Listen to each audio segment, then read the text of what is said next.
注意看，这绝对是中国猛将打韩国人最残暴的一场比赛，双手死死勒住对手脖颈，直到对手吐血3声，却仍不肯停手，险些身亡擂台。然而，这名韩国冠军落得如此下场，全都是因为他听信了韩国主持人的鬼话。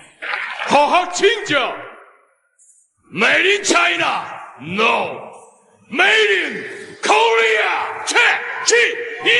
然而，正是这场比赛让一众外国选手认识到了中国人的强悍之处。废话少说，为了让更多中国人看到杨卓的精彩表现，麻烦各位帅哥美女长按3秒点赞，小编祝各位早日赚到100万。比赛正式开始，黑色拳套便是我们的中国勇士杨卓，红色拳套则是韩国摔跤冠军杨景浩。此时的杨卓正是当打之年，不管是身体素质还是反射神经，都处在其职业生涯的巅峰。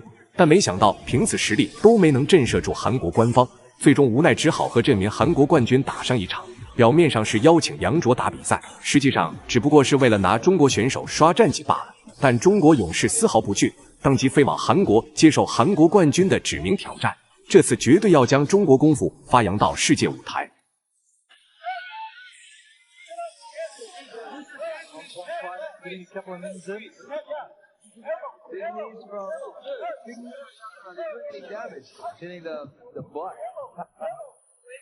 杨景浩不愧是韩国摔跤冠军，在两人的地面对决中也是让中国选手吃了不小的亏。但杨卓在中国拳坛可是出了名的脾气火爆，他炸药的称号可不是抽奖抽来的。就算是被压制到下位，杨卓依旧用自己的蛮力和对手较量。杨景浩想要短时间内将中国选手击败，更是天方夜谭。于是改变策略，转而消耗杨卓的体力。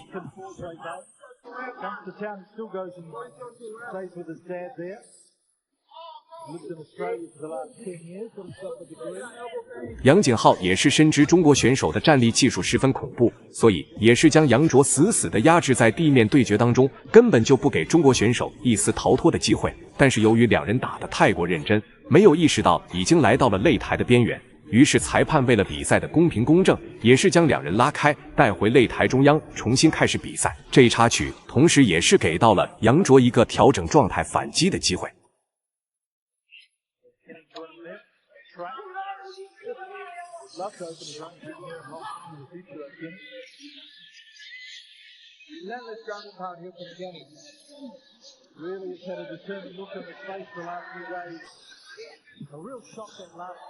从比赛开始进行到现在这个阶段，杨卓完全可以说始终被压制在地面对决的劣势位置，这也让现场的中国观众狠狠地为其捏了一把汗。好在杨卓的韧性非常顽强，不仅没有因此陷入劣势，反而打出的攻击总是精准命中对手的狗头。从比分上来说，更是中国选手更占优势一些，似乎是打得有些太过入迷，不小心用肘部进攻对方选手的狗头，裁判也是急忙上前进行口头警告。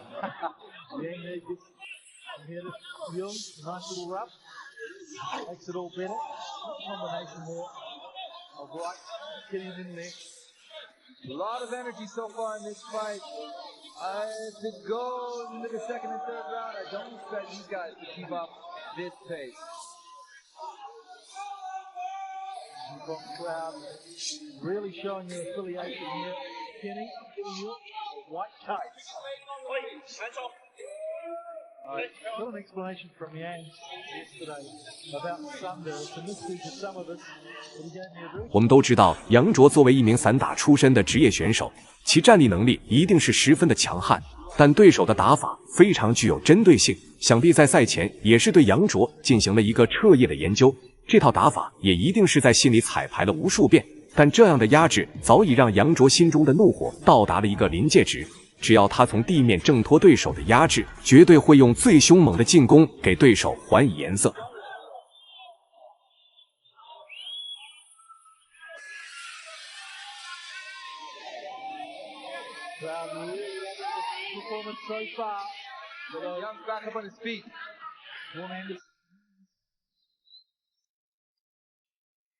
重新回到战力对决的杨景浩，此时也是完全没有了在地面时的强势姿态，从一只凶猛的孟加拉虎蜕变成了一只野生的狸花猫，就连其打法都变得谨慎了起来。不过这一切都只因为杨卓的战力技术实在太恐怖，一旦失误被杨卓抓住机会，那这家伙的下场一定是宛如案板上的鱼肉，任人宰割。不愿屈居人下的杨景浩再次尝试施展下潜抱摔，妄想再次将杨卓带入到地面对决。怎料杨卓此时已经是有所准备，死死勒住杨景浩的脖颈，完全不给一丝挣脱的机会。Kenny has to be careful. Young has the guillotine choke locked up. Goes for the knee. Kenny does look a bit tired already. 15 seconds to go. Holding on to the end of round one. This fight has been shown as so tough and determined. Definitely. All from the north of China, been handpicked. Go to Beijing. Trained with the top team. So, good first round, gutsy first round. We're loving it. 比赛来到第二回合，杨景浩再次尝试主动进攻，不断逼近杨卓内围，其战术打法也是十分明显，摆明了要在这一回合终结杨卓，获取比赛胜利。但怎料杨卓的拳头同样十分凶猛，在双方的对拼环节，杨卓临危不乱，不断对对手进行打击。但杨景浩对地面的执着实在太过热烈，杨卓对此也是十分的无奈。既然你想打，那我就陪你打好了。Both fighters really willing and able to give it all. Okay. Oh, yeah, very sick with those up kicks again. Blood flowing liberally here. With 4 minutes left of the fight. Obviously opened it up again on the lip of Young. This will be, if it goes the distance, fascinating point decision. It'll be interesting to see how the judges go with this one, that's for sure. 就当两人在地面激烈互拼的时候，杨卓通过其锋利的肘击，也是成功将对手的额头开了一道口子，现场擂台上瞬间布满了鲜血。裁判也是不得不临时暂停比赛，通知现场医护人员为杨景浩检查伤口。毕竟比赛输赢是小问题，如果因此丧失性命，那可就得不偿失了。Jim in Melbourne, Irishman. In Australia, obviously Australia is a country of immigrants. So much so that we see a Hong Kong-born fighter with an Irish-born trainer representing Australia in Hong Kong. It's a small world.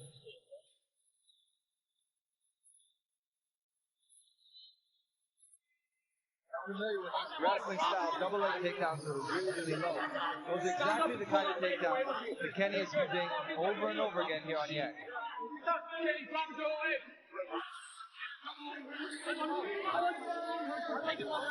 Real stalemate now as there's only half a round left of this fight. Kenny holding on.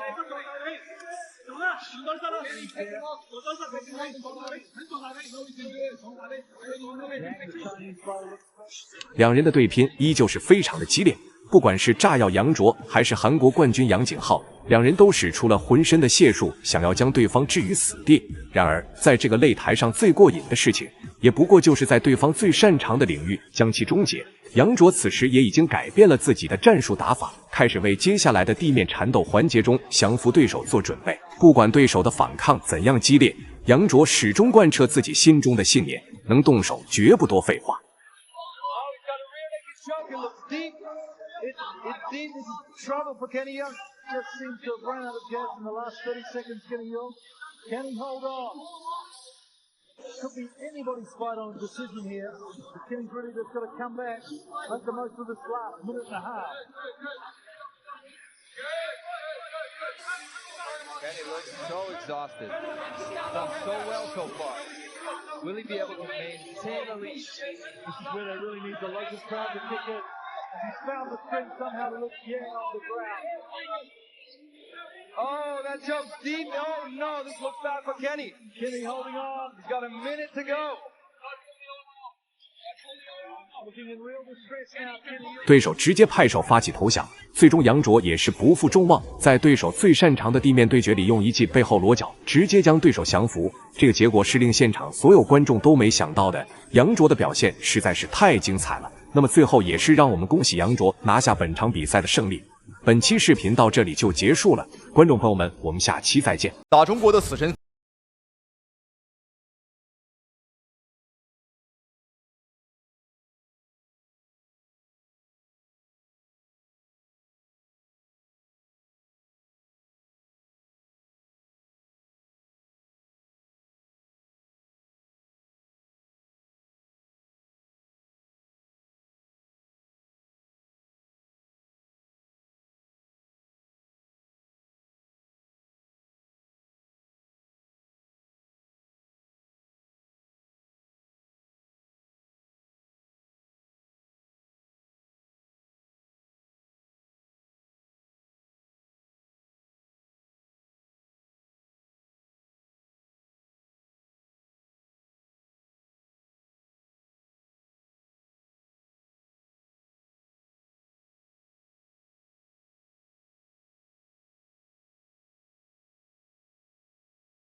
但是下面将要登场的死神方便，目前46战全胜，今年34岁，有请死神方便。好，那相信死神方面观众朋友们绝对是不陌生了，他的生涯战绩可谓是相当的辉煌，因为他从来没输过。不仅是46战全胜，而且还击败过一系列的世界级名将。那比如说我们刚刚提到的加拿大地狱魔王西蒙马库斯，就是死神方面的手下败将。赛前方面听说这个杜姆贝很嚣张啊，在媒体面前呢诋毁他、侮辱他。那方面今天也是表示，绝不会让对手站着走出擂台。好，比赛开始，看一下红方选手，红色拳套、红色战袍，代表我们中国红啊，方面是别有用心了。那么蓝方选手黑色裤衩便是法国选手杜姆贝，双方的身形差不多啊，方便是不输对手但是有一点就是方便34岁，而对方是30岁，可以说对方是当打之年，而方便这个时候呢已经开始走下坡路了。一般来讲，职业选手33岁开始走下坡路，这都是很正常的。但当然有一个人除外，那就是张志磊，年龄越大越厉害啊，40岁当上了世界冠军。观众朋友们，你敢想象吗？啊，我是不敢想。跟强心剂，很多运动员都是这样，遇强则强啊，这样的话能激起他的比赛的欲望。作为死神方面，现在我们看到了他从一个职业的运动员，一个顶尖的拳手，现在身份变得多元化了。是的，他变成了一位丈夫，一位父亲，一位老板，一位教练。在这么多重身份的同样的在身份的混杂中呢，方面是如何摆平这样的关系？对方是做了一个狙击。然后最重要是他已经公司准备挂牌上市，所以以后叫他财神啊，不是死神啊。34岁的死神方面，我们看他的作战风格呢，也是越发的沉稳。面对这个百胜的法国悍将、法国猛男，我们看方面呢相当的沉着冷静。和当初打不败战神马库斯的时候，这个感觉完全不一样啊！当初呢是疯狂进攻，而今天则是冷静对待啊，不着急。漂亮，低位的摇臂，前手的平弓，后腿的扫踢。而且啊，方便善于做事先的针对性训练。那他知道他的拳法连续性不够是他的短板，所以方便小心啊，一个迎击被抓到。相较于方面的沉稳，这个杜姆贝啊完全是截然相反。对方表现得很兴奋，而且他的状态就像一只看到一堆香蕉树这个兴奋的猴子。旁边要小心，漂亮，前手平勾，连续2拳方便的拳单击能力也是不错的。可能连击方面上可能会差一些，但是在单击能力上方面还是很强的。好，连吃到对方2个大摆拳，但是方便是硬扛下来。这说明方便今天的下巴也是经受住了这个杜姆贝残暴重拳的考验。好，接下来准备看一下双方第2回合的精彩表现、精彩对局，观众朋友们千万不要错过。第2回合的比赛啊，从这第1回合的最后1分钟看，这场比赛看来是很难善终啊。是，双方都是奔着把对方直接击倒或者撂平在这个擂台上为主要目的的。有些其实这样的比赛，这双方都憋着一口气儿我们看谁能先发制人。那刚才就说方便他要借着这一次的比赛证明散打是一个主流的格斗技，不会比其他的国家的派别来的差。没错，这也是方便。哇，观众朋友们，这一下刚刚是非常的危险，但是好在死神方面起身的速度还是比较快的。虽说裁判并没有给到方便一次读秒，因为刚刚的话方便是没有任何被打晕的一个迹象。好，要小心，杜姆贝是有击打后脑的行为。对方是假模假样的举起了弓。好，赛前杜姆贝呢嘲讽方便说方便的47连胜都是刷出来的，都是花钱找人打假赛打出来的。对方可能并不了解，此人方便在我们中国散打界的地位是非常之高的。感兴趣的观众朋友们可以去了解一下，方便是连续应该是4年获得了全国散打锦标赛的亚军。有些观众朋友们肯定会认为这个不拿冠军的实力就是不强。但是我想说的是，冠军每年都在变，而方便每年都不变他只是离冠军差了一点运气。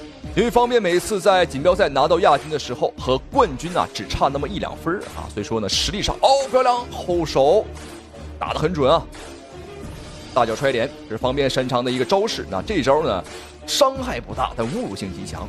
你可以想象一下，一个人把这个满脚都是泥和汗的脚插到你的嘴里边，你看这个杜姆贝已经被激怒了。方便可能不能再拼拳了，是方便在找机会。如果让老师给方便一些建议的话，你会有什么样的一个建议？如果高边上头啊，如果是我的话啊，这个时候我认为应该避其锋芒。方便毕竟有优于对方的移动能力。对方有这个打后脑打得非常的明显，而且还是裁判还是有警告啊。这个我们看到了。但是方面在这场第2回合的比赛中也不乐观，对，不乐观，相当的危险，一直被追，相当的危险。确实，杜妹的这对拼了，又到了对拼的环节啊！方便不需要这样对轰了，不划算，打得有点不冷静了。方便这时候实际上避其锋芒，让对方的整个的这一回合的气势压下去以后，再从第2回合再找回来，我认为是一个更加稳妥和安全的办法。对，而且头部。好，第2回合比赛结束啊！对于一个34岁的老将来讲呢，今天的表现啊已经是非常的不错了。而且这个杜姆贝啊，经常耍一些个阴险手段来击打方便的后脑，这是很危险的。因为后脑这个部分，如果重重的打上一拳啊，会打死人。好，注意看，就是这里，方便是打红眼了，和杜姆贝开始了拼拳。哇，双方是拳头看起来抡的都很猛，但是很可惜啊，都是空拳。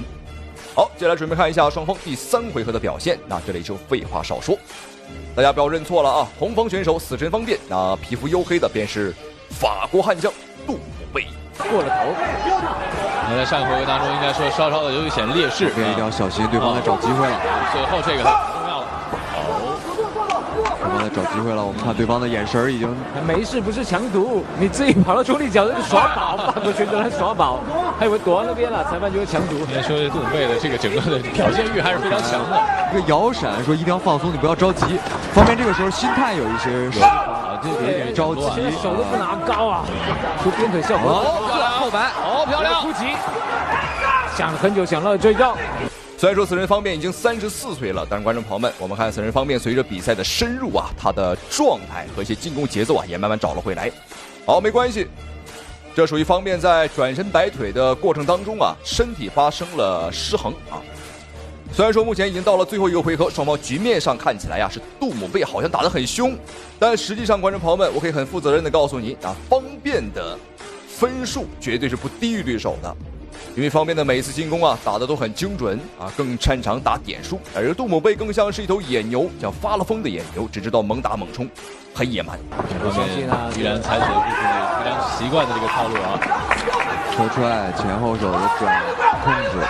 方面现在整个战术变为控制了，我们看已经不再打进去跟对方对拼了，但是动作太大了，他的腿法动作太大，没有隐蔽性。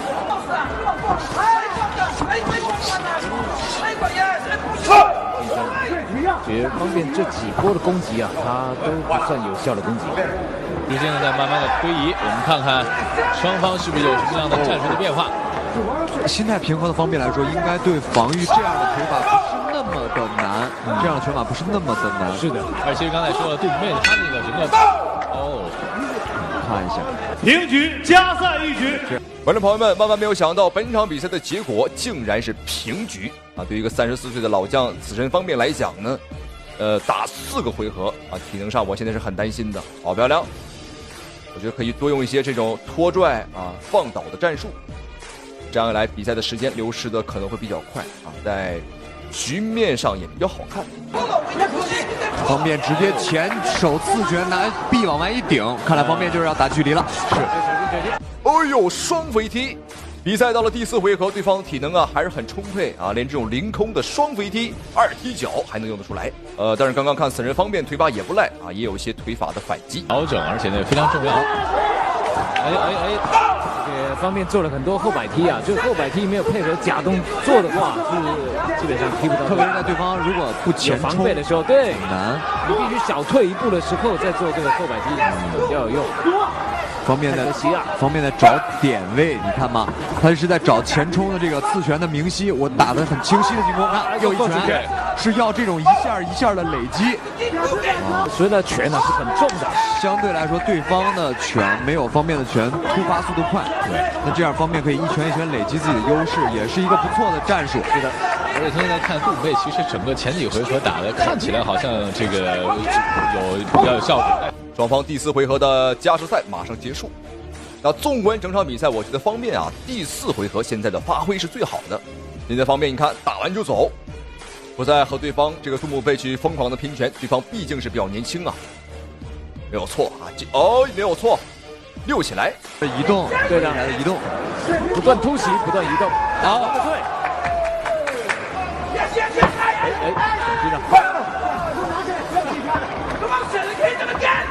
方便啊，好险啊！刚才方便低头的时候，对方用了一个下抛拳啊，这个是照着后脑勺过来的，啊，对方上高，方便用了一个这个我们传统武术里边的这个小扣腿啊，对，后面一点，再一靠，10秒，时间快到了，方便了，方便有没有机会？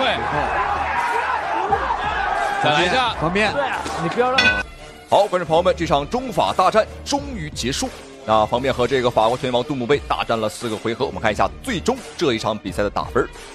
方面在最后一个回合打的是有进有退啊，刚中带柔，柔中带刚，让这个杜姆贝已经是摸不到头脑啊，打的是晕晕乎乎。First about 10-9. We have a split decision. Your winner in the red corner, Fang Bian. 比赛结果红方。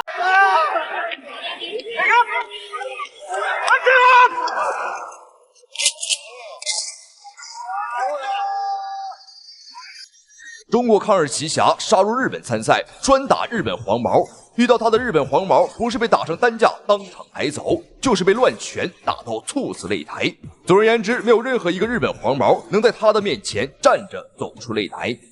原本这场比赛只是一场普通的中日对抗赛，但是没有想到日本选手却狂妄至极，称中国选手完全不配和他打比赛，让原本看日本选手就不爽的中国选手更是愤怒至极。好，观众朋友们，这场比赛为您带来的是一场非常精彩也非常解气的一场中日大战。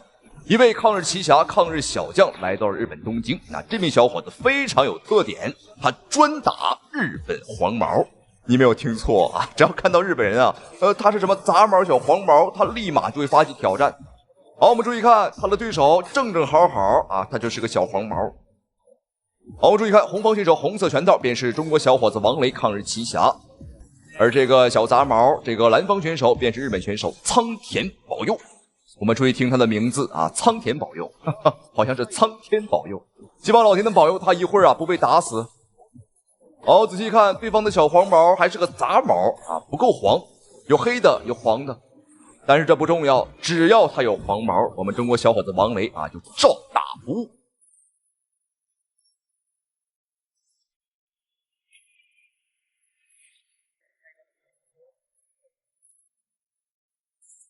好漂亮，连续2个后手，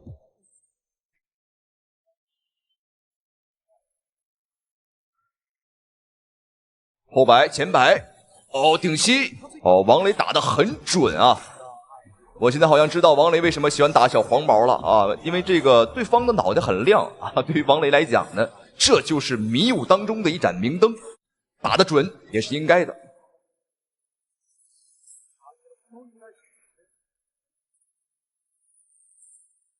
王雷刚一开始这个比赛打的就很开啊，也是想快一点呢，建立自己的优势。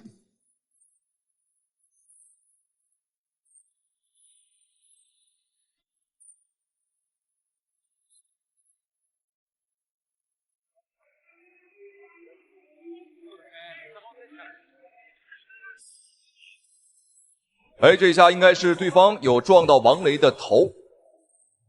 在拳击规则当中呢，无论是什么拳击啊，这个头撞头这个是不允许的。这个事情就反映到我们少林寺的一些功夫啊，在搏击擂台上的确很吃亏啊，比如说铁头功。今天说起这个黄毛呢，的确啊，我们可以发现现在我感觉啊，一大半以上的日本选手，我们能看到的基本上全都是杂毛或者说黄毛，很少有正常头发颜色的啊，花花绿绿啊，红的、绿的、蓝的、紫的。很像我们中国2000年初这个杀马特，这个杀马特和这个洗剪吹的类型。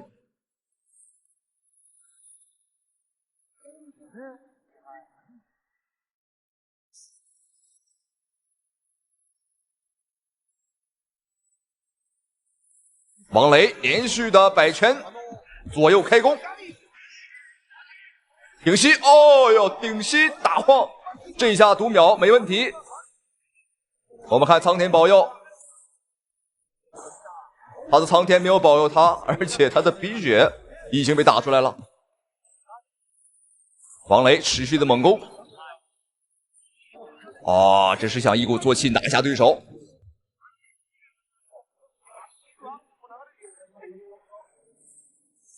注意时间，第一回合还有最后的20秒钟。哦，打疯了，这是。我们注意看这个小黄毛、小杂毛已经被打得鼻血横飞，还在擦，你擦什么擦？你擦你也止不住。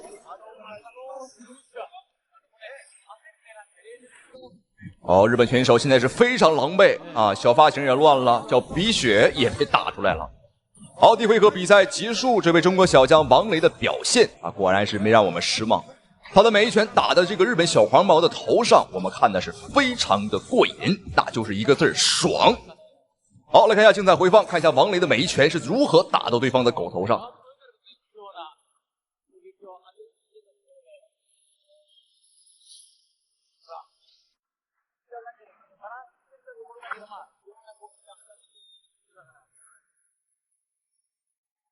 好，接下来准备看一下双方第二回合的精彩表现，第二回合的精彩对局。大家不要认错了啊，黑色头发小伙是王雷，金毛便是日本选手苍田保佑。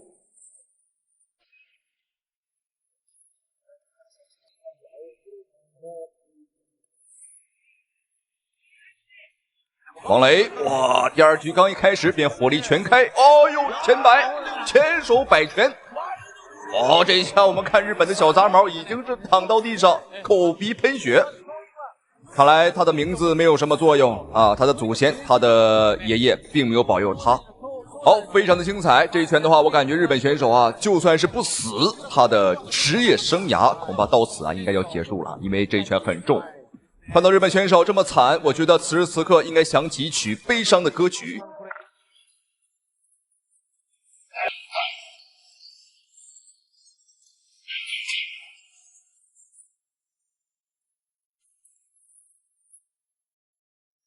哦，注意看一个细节，王雷在拿完奖之后啊，甚至没有瞅对方一眼，直接走了，奖杯也不要了，因为我们今天来的目的就是要打对手。而这个小黄毛啊，已经被绑上了担架，像个大闸蟹一样，五花大绑的，应该要送去抢救了。但是我觉得没必要抢救啊，直接拉去火化场，我们直接啊做成灰，然后装到罐里就行了。好，观众朋友们，那接下来这场比赛呢更为精彩了，同样也是一场中国小伙在日本参赛的一场精彩对局。中国小伙21岁的朱帅大战日本拳坛老将一位传奇选手卜部宫野。那为什么给大家带来这场比赛呢？因为我们中国小将朱帅啊，他是一个非常年轻、刚初茅庐的小伙，而对手是一位久经沙场的拳坛老将，而且朱帅今天啊是替补出战。好，注意看，红色拳套便是朱帅，蓝色拳套便是卜部宫野。观众朋友们，接下来千万别眨眼。もうレベル違うな。もう最初分かっちゃいました。勝って当たり前です。で、これ勝って当たり前なんです。で、成績見ても、レベルが違うんですよ。レイリーと比べてもだいぶ確認してません。はい。で、声がやらなきゃいけないことって、どんなパフォーマンスを見せるか、みんなそれ期待してるんで、勝つは当たり前です。はい。その兄、平高選手からの言葉。平高選手、当然それは浦部も分かっているのかもしれません。荒野の方も。その頭の中にそれあるのかもしれませんね。